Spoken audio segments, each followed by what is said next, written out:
à tous, on se retrouve aujourd'hui pour le book haul du mois de septembre. Je suis très contente de vous retrouver pour celui-ci parce que j'avoue que je suis assez fière de moi. J'ai que 13 livres à vous présenter, alors dit comme ça paraît immense, mais faut savoir qu'on était plus autour de 20 livres sur les book hauls précédents, donc disons que 13 c'est plutôt pas mal. D'autant plus que du coup il y en a 3, c'est les livres que j'ai eu dans ma box, qu'il y en a un qu'on m'a donné. Et il y en a 4 qui ont été... c'est une autrice qui est venue en dédicace au magasin et j'avais envie d'acheter ses bouquins, donc j'ai acheté ses bouquins. Sinon, il n'y a que 3 achats, entre guillemets, impulsifs, dans le genre où à la base, j'avais pas forcément prévu de les acheter ce mois-ci. Je m'étais même dit ce mois-ci, il y en a 2 que j'achète parce que c'est des éditions collector et je les veux. Mais voilà, j'ai craqué sur 3 livres. Donc on va dire que le seul vrai craquage, c'est ces 3 livres et le reste, je trouve que je suis restée assez raisonnable. Bref, commençons tout de suite. Le premier, c'est un livre qu'on m'a donné, il s'agit de L'amour est une question de malchance de Alix Marin aux éditions Harlequin. C'est une de mes collègues qui l'a trouvé d'occasion 2 fois, elle l'a acheté 2 fois sans faire gaffe sur le moment. Et du coup, comme moi je lui avais filé des romances de Noël, elle savait que c'était un genre que j'aimais bien et elle a choisi de me le donner. Donc écoutez, je le mets d'office dans ma pile à lire de Noël et je vous en reparlerai je pense pendant les fêtes. Après ça, du coup, il y a les 2 romans que j'ai achetés parce que c'était des collectors et que je les voulais en collector. Enfin, je voulais ces belles éditions hardback. Le premier, il s'agit de Cow and Flames, Flame tout court d'ailleurs, de Justina Ireland et Tessa Gratton, on va le dire à la française, soyons fous, aux éditions Big Bang. Voilà, on est sur une très jolie édition et je ne voulais absolument pas passer à côté. Je ne sais pas vraiment si c'est une édition limitée ou pas, mais en tout cas on est vraiment sur un objet livre magnifique et voilà, je m'étais mis dans la tête que de toute façon s'il n'y avait que 2 livres que j'achetais ce mois-ci, ce serait celui-ci et le suivant. Et d'ailleurs j'ai tenu bon une grosse partie du mois, honnêtement, c'est vraiment sur la fin là où j'ai cracouillé, où j'ai acheté d'autres bouquins, mais voilà, j'étais restée vraiment sur ces 2 bouquins. Il m'intrigue énormément, hein, au-delà de l'aspect très joli, c'est un livre qui me tente vraiment bien, on est sur de la fantasy plutôt young adulte. Mais ça ne change rien au fait que j'ai très hâte de le découvrir, j'espère vous en reparler assez rapidement. Le second, il s'agit de L'Engrange-Temps de Nell Pfeiffer aux éditions Hachette, autrice que je suis sur les réseaux avec mon compte autrice justement depuis quelques mois maintenant, et du coup j'ai un peu suivi la confection de ce roman et évidemment c'était une évidence que je voulais l'acheter déjà parce que l'histoire me plaît beaucoup, mais en plus, franchement ils ont fait un très beau travail Hachette, je trouve vraiment le livre vraiment très joli. Je trouve que ils se sont surpassés pour le coup, ils ont vraiment fait une très belle bête. Et puis accessoirement collègue autrice, évidemment que je voulais découvrir un petit peu tout ça de plus près. Donc pareil, j'ai très hâte de le découvrir. On est également sur de la fantasy plutôt young adulte, donc ce que j'aime, voilà, pas trop peur. Après, il y a les 3 romans que j'ai reçus dans ma box, donc c'est une box sur la diversité. Je ne l'ai pas ouverte en vidéo parce que j'ai pas eu le temps, j'ai pas pris le temps, j'avais pas le courage d'attendre pour découvrir un petit peu cette dernière box. Parce qu'en effet, je vais choisi de me désabonner de celle-ci. Ça faisait un certain temps que ça me trottait dans la tête et que je me tâtais. Là, c'était vraiment... J'ai même failli me désabonner le mois d'avant. Mais là, j'avais un peu regardé les romans qu'il y avait. Il y en avait plusieurs qui me plaisaient. Et d'ailleurs, j'en ai eu 2 que j'avais cochés, donc je suis très contente. Mais voilà, je pense que j'étais arrivée au bout, j'avais fait un petit peu le tour. J'ai revidé ma bibliothèque et en fait je me suis rendu compte que les 3/4 des livres qu'il m'avait mis, je les revends aujourd'hui. Voilà, à part ceux que moi j'avais choisis qui étaient dans ma liste, les autres bouquins c'est pas des livres que je vais lire plus que ça. Je crois que j'ai gardé juste Comme des lions. Et il y en a un autre que... Les soins dalmatiens aussi. Mais c'est tout. En fait, tous les autres, quasiment, j'ai quasiment tout dégagé du livre du mois à chaque fois, enfin l'objet du mois qu'il mettait. Voilà. Globalement, c'était une bonne expérience et peut-être que je me réabonnerai, mais j'ai eu trop de petites déceptions en fait sur cette box, donc je préfère m'arrêter là. Le but, c'est pas que ça encombre juste ma bibliothèque comme ça, que ce soit des livres que je lise pas ou alors que je finis par revendre parce qu'en fait ils sont là mais je vais pas les lire. Donc voilà. J'ai du coup reçu Give Us a Chance de Vanessa de Gardin, qui est d'ailleurs ma lecture en cours. Je l'ai commencé hier soir, donc j'ai lu 2 chapitres pour le moment. Hein, voilà. J'ai hâte de le découvrir parce que pour le coup le résumé me plaît bien. Et puis on est sur de la romance, ça a l'air sympatoche. J'ai également reçu Let You Love Me de Kennedy Ryan. Les 2 sont chez HarperCollins, hein, je ne l'ai pas précisé. Pareil, on est également sur de la romance. Et les 2, on était que j'avais sélectionné dans la liste. J'avais été regarder les résumés, ça me plaisait bien. Les 2, on est un peu sur des enemies to lovers, puisque... Enfin, plus ou moins enemies, mais voilà, to lovers. Et celui-là, je crois que c'est en plus le meilleur ami de son frère, un truc comme ça. Ouais, ça doit être ça. Donc, enfin, le dernier, j'ai reçu La colline aux esclaves de Kathleen Grissom aux éditions Charleston. Donc c'était du coup le livre du mois et justement il fait partie de ceux dont je me débarrasse. Non pas parce que l'histoire c'est sûr que j'aimerais pas ou quoi que ce soit, je pense que c'est une histoire qui pourrait être sympa. C'est pas du tout mon genre tout simplement et je préfère qu'il profite à quelqu'un d'autre.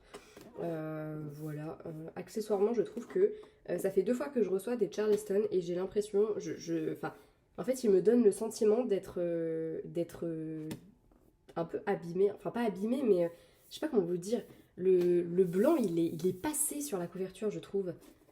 Alors je pense que c'est vraiment des vieux bouquins et que c'est du Charleston qui dégage ces vieux bouquins. Enfin, je sais pas, hein, je dis peut-être de grosses conneries, mais enfin bref.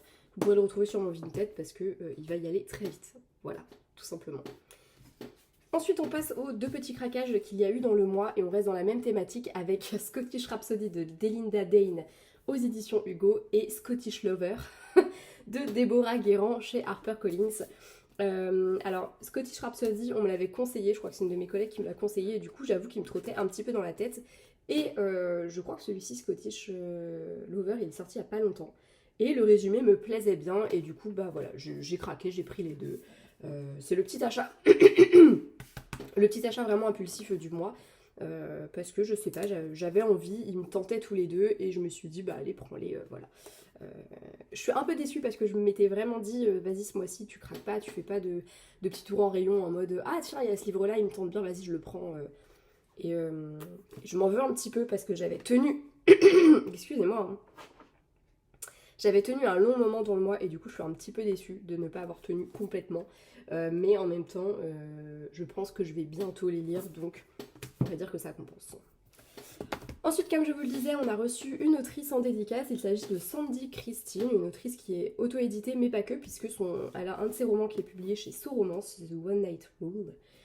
Voilà, donc tous les livres sont dédicacés. À chaque fois, elle a vraiment fait l'effort de trouver un petit mot bien particulier. J'ai beaucoup échangé avec elle et c'est vraiment cool. Déjà, c'est une autrice de romance et elle est dans ma région, donc c'est vrai que entre collègues, on se comprend, j'ai envie de dire, et c'est plutôt cool. Donc, je lui ai pris ces 4 romans. Celui-là, c'est le seul qui est sorti via le biais d'une maison d'édition, et les autres, c'est que de l'auto-édition. Et vous allez voir qu'on est sur de l'auto-édition de qualité, ma foi. J'ai super hâte de les découvrir. Tous les résumés me tentaient bien. Et en plus de ça, c'est une autrice auto-éditée qui est pas chère, parce que celui-ci passe pour une maison d'édition, donc je crois qu'il était à 20€. Mais les 3 autres, c'était à 12€ chacun. Donc j'estime que voilà, c'est pas non plus trop cher payé. C'est les prix que moi-même j'applique sur mes romans, puisque moi vous pouvez les retrouver à 10,99€ pour la version brochée. Et voilà.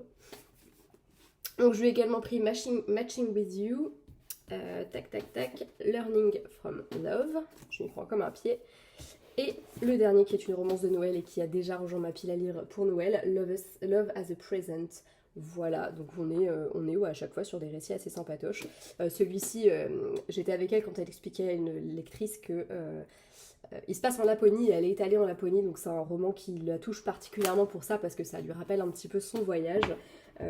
Voilà, si je dis pas de bêtises, celui-ci ça doit être le premier qu'elle a écrit et lui le premier qu'elle a édité. Un truc dans ce goût-là. En tout cas, c'était vraiment très très sympa. Vous pouvez retrouver ces romans sur Amazon. En tapant Sandy Christine, vous la retrouvez sans trop de problème.